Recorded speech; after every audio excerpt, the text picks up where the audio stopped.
तुम्हारा सब। अल्पश्रुतं श्रुतवतां परिहासधाम त्वद्भक्तिरेव मुखरीकुरुते बलान्मा यत्कोकिल किल मधो मधुरं विरोधि तच्चाम्रचारु कलिका निकरैकहेतु अल्पश्रुतं श्रुतवतां परिहासधाम त्वद्भक्तिरेव मुखरीकुरुते बलान्मां यत्कोकिल किल मधो मधुरं विरोधि तच्चाम्रचारु कलिका निकरैकहेतु अल्पश्रुतं श्रुतवतां परिहासधाम त्वद्भक्तिरेव मुखरीकुरुते बलान्मां यत्कोकिल किल मधो मधुरं विरोधि तच्चाम्रचारु।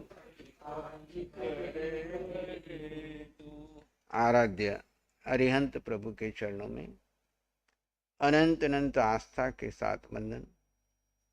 शासनपति श्रमण भगवान महावीर स्वामी के चरणों में अनंत अनंत आस्था के साथ वंदन। जिन शासन देव जिन शासन माता को नमन। आत्मज्ञानी सद्गुरुदेव युग प्रदान आचार्य भगवान के चरणों में अनंत अनंत आस्था के साथ वंदन।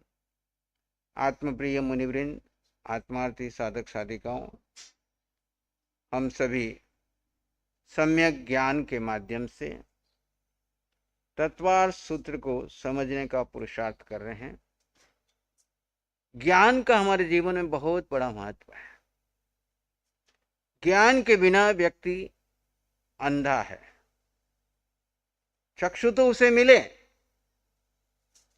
लेकिन सत्य और असत्य का भेद नहीं कर पाता।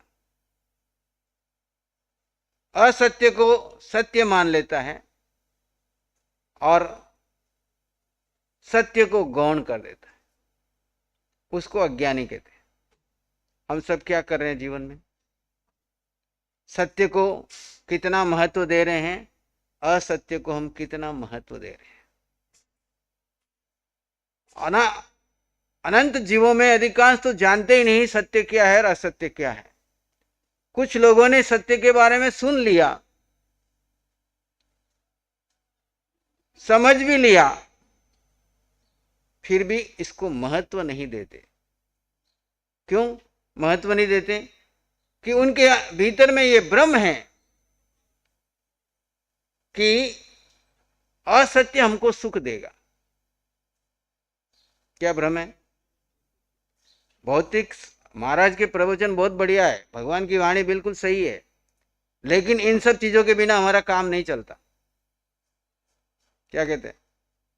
धन चाहिए, पद चाहिए, पैसा चाहिए, परिवार चाहिए, पत्नी चाहिए। कोई एक कमी हो जाए तो क्या करते हो? कौन सा ध्यान आता है? और आर्त ध्यान रोध ध्यान ज्ञानी का लक्षण है कि अज्ञानी का लक्षण है? और आर्त रोध ध्यान भी किसके लिए कर रहे हैं? सत्य के लिए करे तो फिर भी मान ले। जैसे भगवान महावीर के लिए गौतम स्वामी ने आर्त ध्यान किया, किस लिए किया?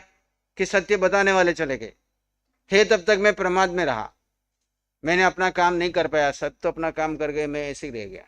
क्या ऐसा तुम्हारा कभी रोना आया? आया? कोई तुम्हारी इच्छा पूर्ति करने वाला था, वो नहीं रहा, तो उसके लिए रो रहे हो। तुम्हारी आवश्यकता की चीजें नहीं मिल रही है। जैसे बच्चे को उसको दूध नहीं मिले तो रोता है, बच्चे को खिलौना टूट जाए तो रोता है, ऐसे हम बड़े खिलौना के लिए रो रहे हैं। उसको बच्चे को कहते हैं बाल है, समझता नहीं है, लेकिन हम कितने समझदार हैं। ये है ज्ञानी और अज्ञानी का अंतर। सम्यक ज्ञान का जीवन में इतना महत्व क्यों दिया भगवान ने? क्योंकि जब तक तुम्हें सत्य और असत्य का भेद मालूम नहीं है और सत्य को तुम महत्व नहीं देते हो, भले तुम 32 शास्त्र पढ़ लो, बड़ी बड़ी तपस्याएं कर लो, खूब धर्म की क्रियाएं करो, लेकिन जीवन में सत्य को महत्व नहीं है, असत्य की ही चिंतन और चिंता है, तो केवल ज्ञान हो जाएगा, मोक्ष हो जाएगा, कर्म कट जाएंगे। जितनी देर तुम असत्य का चिंतन कर रहे हो, चिंता कर रहे हो, उतनी देर तुम्हारे कर्म के बंधन बंध रहे हैं, चाहे तुम महाव्रत लेके बैठे हो, श्रावक बन के बैठे हो, सामायिक लेके बैठे हो। जिस समय भी तुम्हारा पुद्गल का चिंतन चल रहा है, असत्य ने पुद्गल, सत्य ने आत्मा जीव,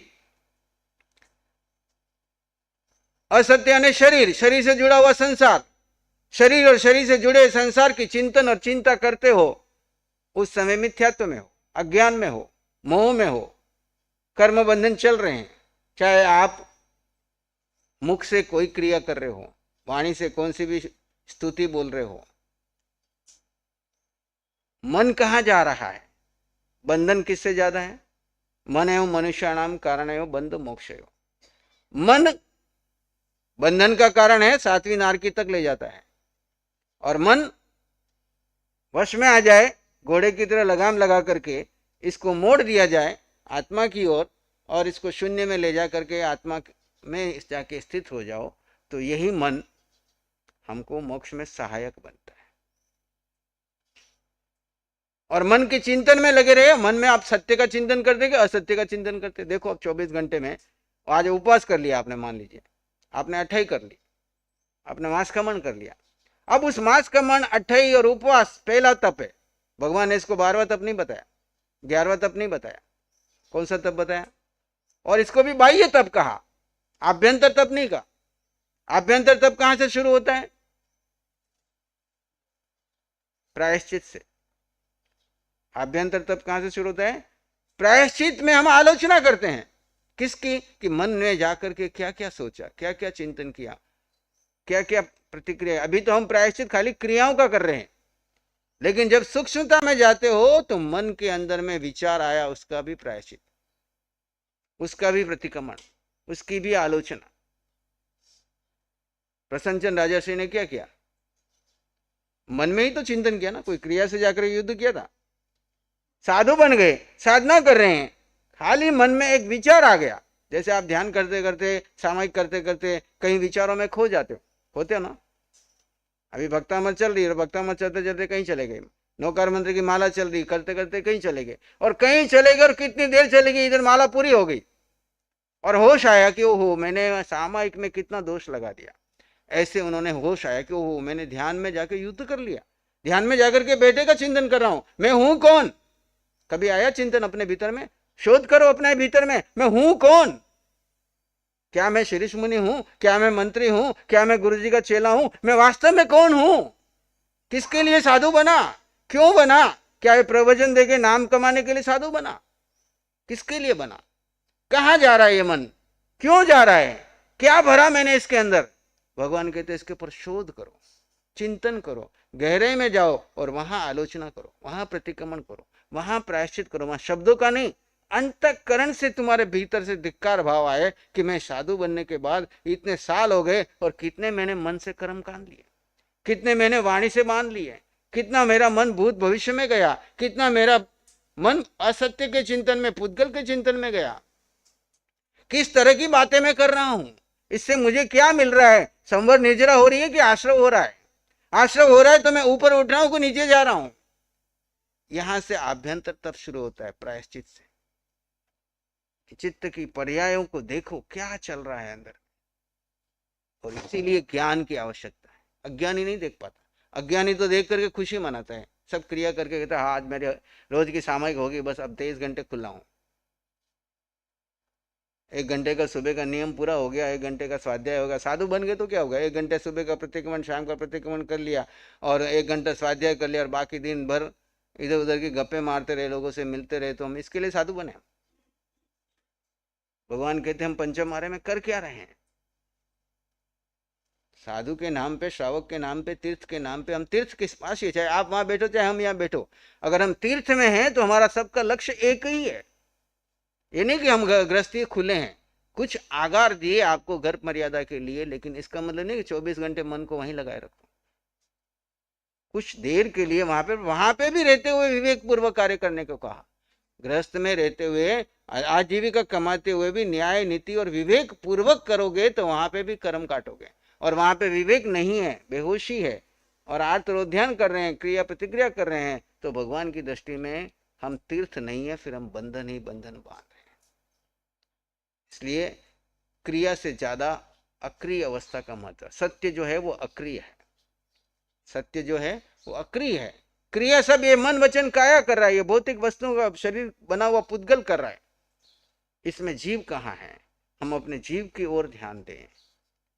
ये तत्वार्थ सूत्र हम खाली समय पास करने के लिए स्वाध्याय करेंगे, गहराई चिंतन में जाएंगे तो इसी शास्त्र को पढ़ते पढ़ते हमारे अनंत कर्म निर्जरा हो सकते हैं और इसका प्रभाव हमारे 24 घंटे की दिनचर्या पे रहे कि मैं शोध करूं क्या कर रहा हूं, ये समय में कहाँ हूं, वर्तमान क्षण में मैं कहाँ हूं।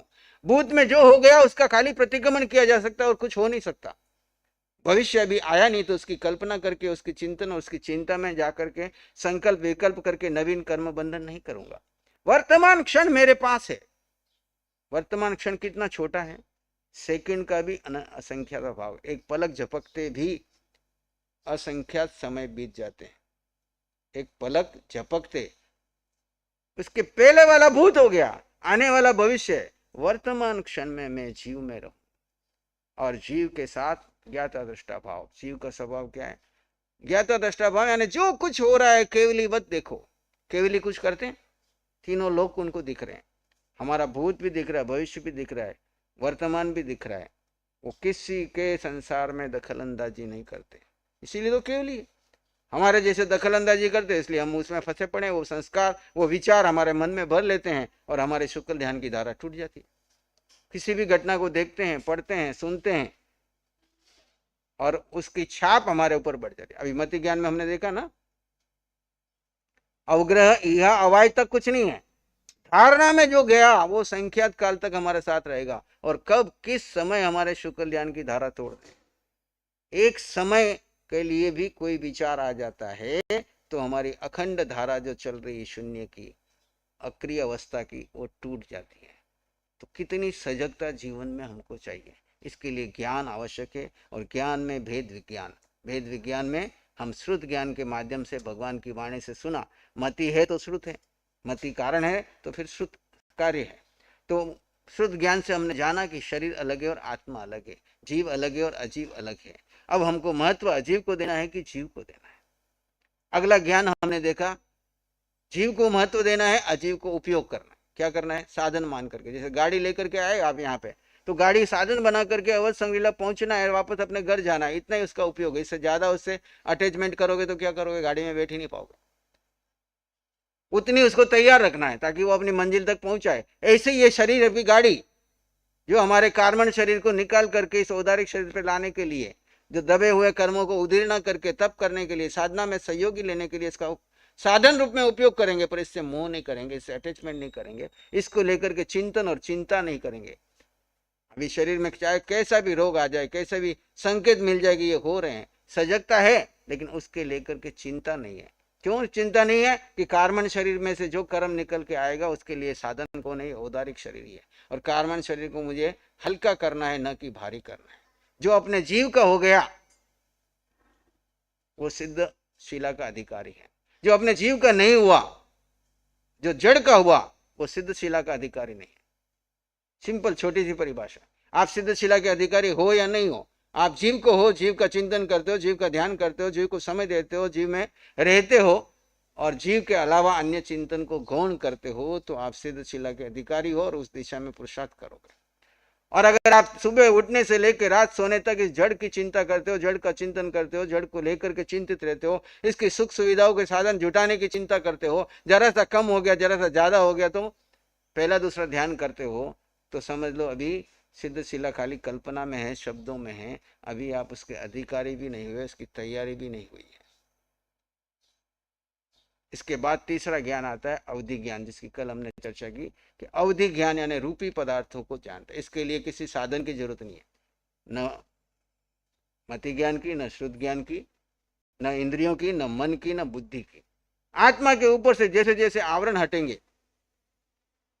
आत्मा के ऊपर से जैसे जैसे आवरण हटेंगे, वैसे वैसे क्या होगा, आपको सीधा पहले रूपी वस्तुएं दिखेगी।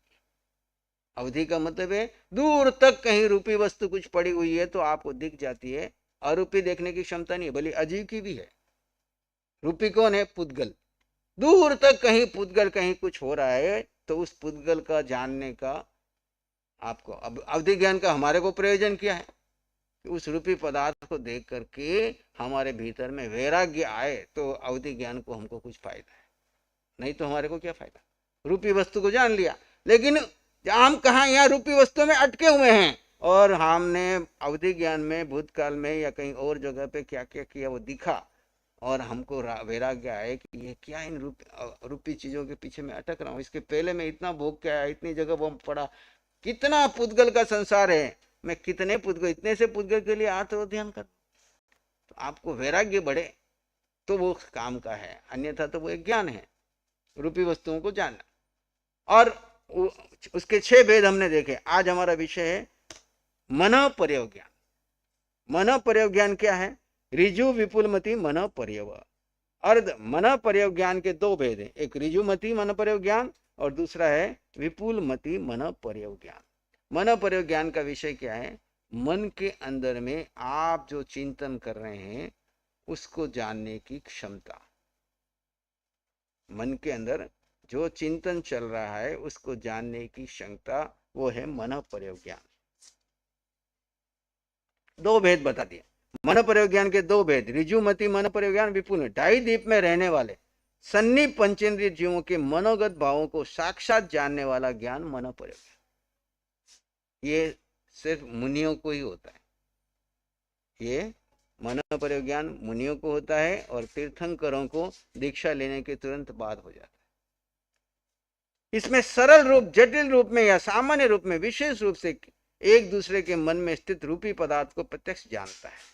सामान्य रूप से भी, विशेष रूप से भी, या दूसरे के मन में स्थित रूपी पदार्थ को प्रत्यक्ष जाना जाता है। मन पर्यव ज्ञान का यह वैशिष्ट्य है कि यह देव, मनुष्य, तिर्यंत सभी के मन में स्थित विचार को जानने की शक्ति रखता है, किंतु वह विचार रूपी पदार्थ यानी संसारी जीव के विषय में होना चाहिए, क्योंकि अरूपी को जानता नहीं। सिद्ध भगवान तो अरूपी हो गए, है ना, तो उनको नहीं जान पाता। एक बात ध्यान में देने योग्य है कि जो अरूपी अमूर्तिक द्रव्य है, मुक्त आत्मा है, इनके संदर्भ में मन पर्यव ज्ञान नहीं हो सकता, नहीं हो सकता। ऋजुमति मन पर्यव ज्ञान सामान्य ग्राही है। इसमें 2 भाई, एक सामान्य और विपुलमति विशेष। यानी विषय को सामान्य रूप से जानता है, वह केवल उसी वस्तु को जान सकता है जिसके बारे में स्पष्ट विचार किया गया। यानी ये मेरे मन में अभी स्पष्ट क्या विचार चल रहा है, मन पर्यव ज्ञानी दूर बैठा हुआ जान लेता है कि इसके मन में इस समय क्या भाव चल रहे हैं। जबकि विपुलमति मनोविज्ञान ज्ञान विषय के विशेष रूप से जानता है। यह ज्ञान चिंतित, जो अभी चिंतन चल रहा है उसका, अचिंतित जिसने चिंतन नहीं किया लेकिन करने वाला है, और अर्धचिंतित को भी जान लेता है। यह ज्ञान ऋजुमति की अपेक्षा विशुद्धतर होता है, क्योंकि यह सूक्ष्मतर और अधिक विषयों को स्पष्ट जानने का सामर्थ्य रखता है। यह विपुलमति ज्ञान ऋजुमति ज्ञान की तरह उत्पन्न होने के बाद नष्ट नहीं होता। ऋजुमति ज्ञान उत्पन्न होने के बाद वापस अकब के भाव नीचे गिर गए तो नष्ट भी हो सकता है, लेकिन विपुलमति जो मन पर्यव ज्ञान है वो नष्ट नहीं होता, वो केवल ज्ञान तक साथ रहता है। ऋजुमति मन पर्यव ज्ञान और विपुलमति ज्ञान में अंतर। ऋजुमति मन पर्यव ज्ञान, इसमें चिंतित पदार्थ को जाना जाता है, और विपुलमति मन ज्ञान में इससे चिंतित, अचिंतित को भी जाना जाता है। इसमें ऋजुमति में आत्मा के कम विशुद्धता होती है, विपुलमति में इससे अधिक विशुद्धता होती है। इसमें संयम परिणामों में गिरावट हो सकती है ऋजुमति में, लेकिन इसमें गिरावट नहीं हो सकती। विशुद्धम प्रतिपादाभ्याम तद विशेष। ऋजुमति और विपुलमति में विशुद्धि यानी शुद्धता की अपेक्षा से अप्रतिपाद, एक बार होने के बाद फिर नष्ट न होना, इन दोनों की दृष्टि से अंतर है। विशुद्धि का तात्पर्य मन पर्यव ज्ञानावरण कर्म के क्षयक्षम से आत्मा की निर्मलता। जैसे जैसे आत्मा के ऊपर से मन पर्यव ज्ञान के जो आवरण है वो हटते जाएंगे, वैसी उसकी शुद्धि विशुद्धि बढ़ती चली जाएगी। शुद्धता का प्रतिपाद और अभिप्राय संयम परिणाम की वृद्धि होने से गिरावट का न होना। यानी जैसे जैसे आपके संयम के भावों में, यानी आत्मा के शुद्ध भाव में, यानी शुक्ल ध्यान की धारा जैसे जैसे आपकी अखंड चलती जाएगी, 48 मिनट नहीं पहुंच पा रही है लेकिन बीच की अवस्था में होगी, उस समय में ये सारे ज्ञान होंगे। कौन से? अवधि ज्ञान और मन पर्यव ज्ञान। जब 48 मिनट क्रॉस कर जाएगी फिर तो आपको केवल ज्ञान हो जाएगा, उसमें सारे ज्ञान समाहित हो जाते हैं। लेकिन जब तक केवल ज्ञान नहीं होता है और शुक्ल ध्यान के द्वारा आत्मा की शुद्धि होती जा रही है, विशुद्धि होती जा रही है, तो ये सभी ज्ञान प्रकट, क्योंकि ज्ञानावरण जैसे हटेगा, आत्मा की अनंत ज्ञान की शक्तियों में से ज्ञान प्रकट होता चला जाएगा। विपुलमति ज्ञान की एक विशेषता और है कि केवल ज्ञान उत्पन्न होने तक बराबर बना रहता है। ऋजुमति ज्ञान की तरह एक बार प्राप्त हो जाने पर विलुप्त नहीं होता। ऋजुमति ज्ञान में 2.5 दीप तक के, क्योंकि मनुष्य 2.5 दीप में ही है, और ये मनुष्य के बारे में 2.5 दीप तक के संगी पंचेंद्रिय, मनुष्य और संगी पंचेंद्रिय जीवों के मनोगत भावों को जाना जा सकता है, जबकि विपुलमति ज्ञान से में इससे 2.5 अंगुल ज्यादा तक के मनुष्यों को भाव तरंगों को जाना जाता है। नोट, मन पर ज्ञान चाहे ऋजुमति हो या विपुलमति हो, यह अनुमान नहीं लगाता, अपितु प्रत्यक्ष जानता है। बाकी जो साइकोलॉजिस्ट है वे अनुमान से जानते हैं, ये प्रत्यक्ष आत्मा के ज्ञान के प्रकाश से जानता है। इस ज्ञान का धारक निश्चित रूप से सम्यक्त्वी, ये ज्ञान किसको होता है? निश्चित रूप से सम्यक्त्वी और संयत रिद्धिधारी साधु को होता है। जो सम्यक्त्वी यानी क्षयिक सम्यक को प्राप्त कर ले और संयत है और रिद्धिधारी साधु होता है, यह ज्ञान केवल कर्म भूमि में संख्य वर्ष की आयु वाले संगी गर्भज मनुष्यों को ही होता है। अवधि ज्ञान और मन पर ज्ञान में क्या अंतर है? हमने अवधि ज्ञान को भी देख लिया, मन पर ज्ञान को, अब दोनों में क्या अंतर है? विशुद्धि क्षेत्र स्वामी विषयभ्यो अवधि मन पर्याय, सूत्र क्रमांक 26 में दिया है।